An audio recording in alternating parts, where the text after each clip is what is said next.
If you've ever said, I'm just running to Walgreens, when you really just wanted 20 uninterrupted minutes in your car, you might be a wicked daughter. This podcast is for the daughters, the sons, the spouses, the grandchildren, and anyone who accidentally accepted a job they never applied for. Chief executive officer of someone else's life. Because here's the thing, you're not a terrible person. You're a caregiver.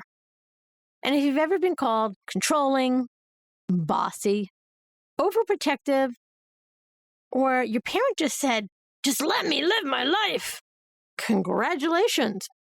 Welcome to the club nobody wanted to join. Membership is automatic. You don't get a welcome packet. The meetings are held in waiting rooms, and the coffee is terrible. I'm the wicked daughter. For most of my life, I was just the daughter. I'd call my mom, meet her for lunch, go shopping, argue about sweaters, listen to stories I've already heard 417 times, and pretend it was the first. Normal mother-daughter stuff. Then somewhere along the way, our conversations changed. I started asking, hey, Mom, did you take your medication today? Are you using your cane, or are you just carrying it around as a decorative accessory? What do you mean you almost fell? Maybe, just maybe, today isn't the day to climb on a chair and dust the ceiling fan. Nobody prepares you for the moment you stop asking your parent what they did today and start asking whether they remember to eat. That's how you become the wicked daughter. Not because you're mean, not because you're controlling, because aging has a funny way of turning perfectly reasonable people into unpaid safety inspectors. Suddenly, you're passionate about grab bars. You know how to spell the names of medications you can't even pronounce. And you own enough pill organizers to open a small pharmacy. Somewhere along the way, you realize you've become the person ruining everybody's fun. Which is ironic, because you're also the one keeping them alive. Caregivers all live in what I call the before. You don't know you're living it until it's over.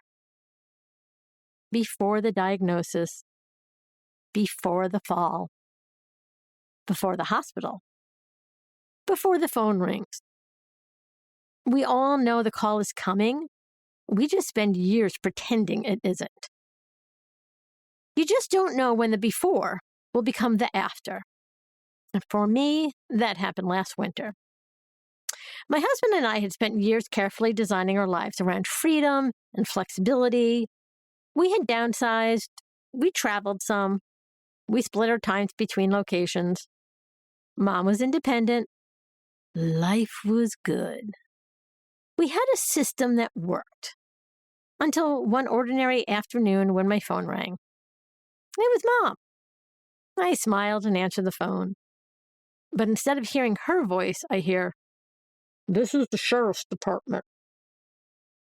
There are some sentences that divide your life into the before and the after. That was mine.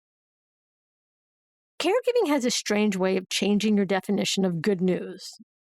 That day, she's still alive, was enough. That's when I learned that relief and terror can exist at exactly the same time. I didn't know about the surgeries, the complications, the ventilator, the rehab, the sleepless nights, the impossible decisions. And I didn't know Mom would move into the house with my husband and I. I didn't know I was about to become a full-time caregiver. I only knew one thing. The call had finally come, and nothing was going to be the same. Which is exactly why I started this podcast. Nobody applies to become a caregiver. There's no interview, there's no training, no orientation. One day you're somebody's daughter, and the next day you're arguing with Medicare while trying to remember whether applesauce counts as a complete meal for dinner. I'm not speaking from a stage. I'm speaking from waiting rooms, pharmacies, the rehab center, and more often than I'd like to admit, Mom's bathroom. Somewhere along the way, you stop asking, "Hey, how was your day, Mom?" and start asking, "Hey, Mom, when was your last bowel movement?" It's not exactly the relationship Hallmark prepares you for. This isn't one of those polished caregiving podcasts where everyone tells you to cherish every moment.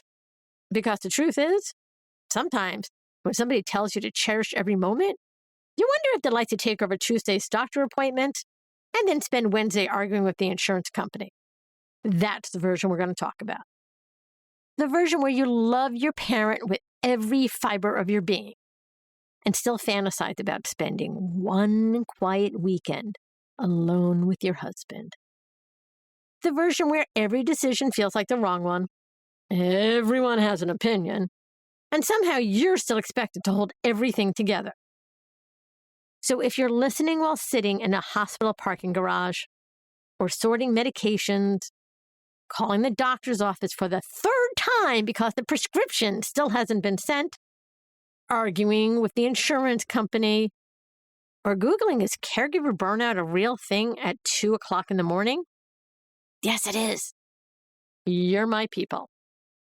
Around here, we'll talk about the guilt, the grief, family drama, impossible decisions, boundaries, exhaustion, and the dark humor that somehow keeps us all functioning. Because all of those things can exist at the same time. And maybe together we'll figure out how to care for the people we love without completely losing ourselves in the process. Because if there's one thing I've learned, it's this. I thought the hardest day of my life would be the day the sheriff called. I was wrong. Turned out that was just chapter 1. Next episode, I'll tell you what happened after the sheriff called.